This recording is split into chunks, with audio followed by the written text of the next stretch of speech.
very good. That was him and Nicole Kidman. Right. I remember the poster of that movie. Yeah. It was all hot and steamy. Mm-hmm. Running through a field. Movie. I watched it on TV one afternoon as a little girl. As a little girl. Far and Away you did? Yeah. Wasn't that like rated R? Yeah, it was on TV. I was going to say it was the TV version. Okay. We were just talking about Down and Out in Beverly Hills. You ever see that movie? Down and Out in Beverly Hills. It's from the 80s. No, I don't think so. Well, it's rated Great R. movie. Has it got Eddie Murphy in it? No. No. Oh, okay. But there's show boobs. Well, I that's don't. all that matters. Apparently, Marissa Tomei teaches a girl how to masturbate. There's all this stuff going on. Well, my dad took me to that movie when I was a kid in the theater. Really? Yeah. Well, he wanted to teach you, man. No, I think he saw, this movie looks funny. We should go see it. And I got my kid for the weekend. He likes funny movies. We'll go see that movie. Did he do the hand over the eyes No, thing? no. He wasn't. No. He wasn't that kind of dad. He wasn't like No. a censor. He was only in his 20s, so he was probably like, well, Wow. kid's going to learn. All right, well, we are going to take our first break, but first we want you guys to listen to Officer Wayne. It's the new song by Science Insanity, Spotify, and Bandcamp for free right now, and it should be up on iTunes by the time this gets going. So make sure to check that song out and check them out. We'll be right back after this. Thank you guys for listening to The William Barron Show. The William Barron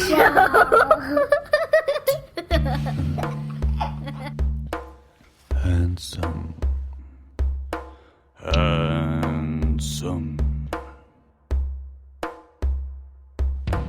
Handsome and strong, the officer stands, is ready for a gunfight with anyone who's smoking grass or pissing in the moonlight. With that homoerotic hat and his laces neatly tied, he's a victim and a guide of the worldwide religious dreams of the stateside.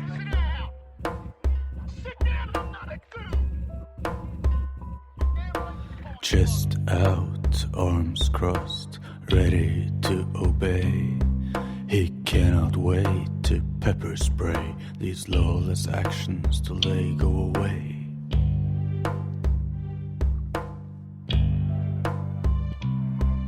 It's ineffective, it's inhumane, but Wayne's not to blame for his lame campaign. The poor man grew up with Horatio Caine.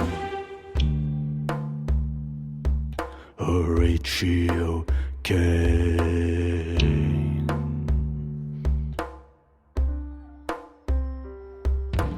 Handsome and strong, the officer stands, is ready for a gunfight with anyone who's smoking grass or pissing in the moonlight.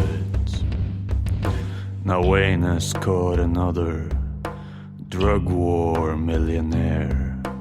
Give him another 4 years, he'll get a sore ass from his love affairs. Give him another 15, he'll be the coldest man you've ever seen. I wish that Wayne would question these things, but he hasn't got the time. He's in his prime, chasing crime, an eye for an eye for an eye for a dime.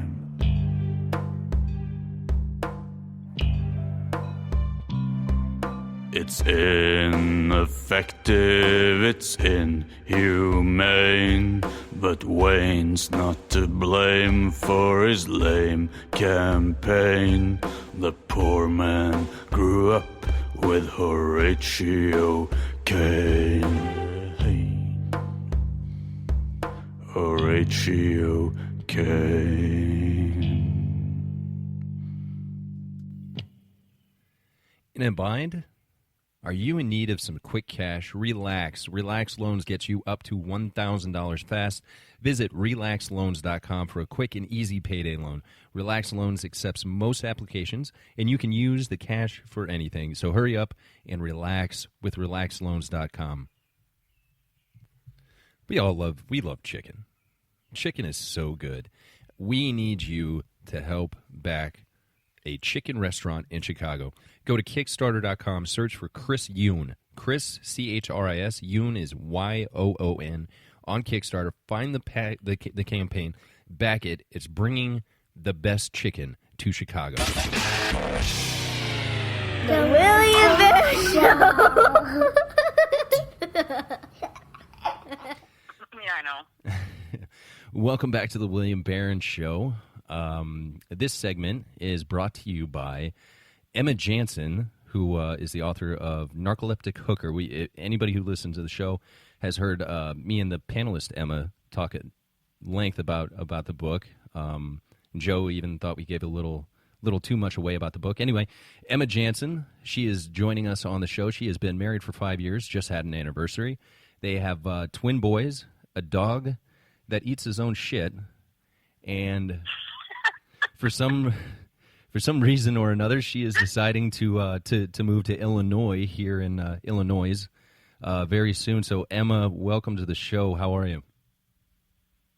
Thank you. I am good. How are you? Doing fantastic. Now, you and I got a chance to talk a little bit before the show started, and I got to admit that you are just as charming as I thought you were. Oh, thank you. I've taken classes. Okay.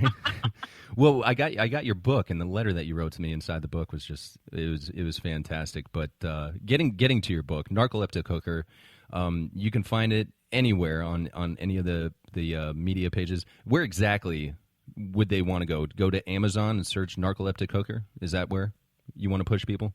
Yes, Amazon, Barnes & Noble, Books A Million. It's on some international sites, too. So if you are from Australia and need to go to one of your sites that you go to for purchasing books, you can go there, too. Okay. So really anywhere. You can find this book anywhere. Yeah, pretty much. Okay, fantastic. Now, being an artist, being able to write a book, that's on my bucket list personally, to write a book myself. When did you actually start, writing? When did you start? Was this like a thing when you were a kid, or is this something that came later in life? I started writing stuff when I was a kid, but it was a little beyond my years, and so the things that I would write would upset people. Okay. And so there were several times, 6th grade, 8th grade, a little bit into high school, that I would get called in and asked where I got the material from, and people were worried. So it affected people. Okay. Definitely. But as far as professionally, I started writing Unashamed in 2006 when I decided to come out of the closet. Okay. Now, was that your first published piece, or was that something that came later, or was that self-published? I mean, when professionally, was that the first one? Yes, that was my first, I guess you would say, professionally published piece. I think I had something published when I was a kid, some sort of children's poetry or something, but I don't remember that one. Okay. Now, you had mentioned that you were married for 5 years. You just had an anniversary, and you just mentioned coming out of the closet, which is, something that the show stands behind, is equal rights. And would you want to maybe share with our audience about what that process was like? Because I do have a little bit of a personal experience with family about what kind of transition that was. Would you be able to tell us a little bit about your own journey? About, you mentioned that book was kind of like your way of, or a piece that was about you doing that. Coming out of the closet, would you be able to share what that was like? Well, I think anybody would tell you that coming out of the closet is certainly not easy. It takes a long time to do it. You have to find the nerve, you have to find the right time, and you never find the nerve and you never find the right time. And for somebody who's coming out of the closet, they've been going through the process for so long. When they actually say the words and family and friends. It's shocking for the family and friends, but it's not shocking for the person who's coming out of the closet because it's already been in the process for so long. Sure. Well, so. And I mean, with speaking about Narcoleptic Hooker, like two of your main characters, they seem to have a same-sex relationship. Now, in the author portion of the book, in the author's notes, you had mentioned that how you came about writing that book. How exactly could you share with our listeners, like, how that book, Narcoleptic Hooker, came about? Like, how did you come up with it? Actually, my publisher came up with the concept of narcolepsy and adding prostitution. He mashed the two words together and told me about it when we were serving in Afghanistan together. And I thought it was funny and a great idea, but I said, I don't write fiction. I did that to somebody else. I don't do that. And he kept telling me that I would be great. I should write it. And I said, no, man, I don't write fiction. And then we got back to the States. I said, let me take a crack at this. I think I could try this. And so I gave him about the first 20 pages and turned it in. And I said, if you don't like it, let's just scrap it. We don't have to worry about it. And I turned it in, and that was it. He thought it was fantastic. Now, how long did it take you to finish the book? I think 9 months. 9 months. 9 months, maybe. Okay. Yeah, it usually takes people about 3 days to read it if they're an avid reader, and it took me 9 months to write it. So I don't think it's very fair, but that's how it goes. Right. Now, you mentioned that you served over in Afghanistan, and I speak for Joe and Emma and our audience to thank you for your service over there. Did you you and I both had mentioned PTSD when we were speaking before the show, and I think that people would be better off understanding that it doesn't have to do necessarily with being a war hero or a Bradley Cooper in a film or anything like that. That people that have cancer can go through it as well. Now, dealing with it on your own, how do you feel that you've handled it? How do you handle it on a day-to-day basis, I guess is what I'm asking. Well, the symptoms of PTSD are sort of different for everyone, but if you find yourself reliving a traumatic event over and over and over again, and you're angry all the time, and something's just not right, and you start pushing people away, it's just, you really need to seek help. I don't think anybody can deal with PTSD alone. They need to go find some help. They need to talk to somebody. And I can't emphasize that enough. They need to find somebody who understands what post-traumatic stress disorder is, because it doesn't go away right away, and it takes time. It can happen to anybody at all. It's kind of like it doesn't I don't, what's the word I'm looking for? Doesn't particularly choose one type of person at all. It can affect everybody.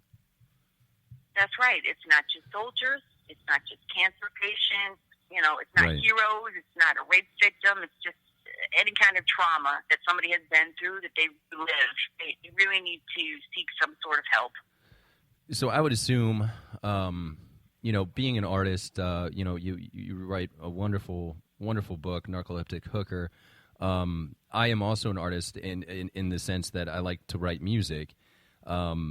One of my biggest problems, and I kind of use music as like an outlet for myself. Do you find that when you're writing, do you find yourself like it to be therapeutic for you? Is that kind of what drives your inspiration? What drives my inspiration would probably be music. Music?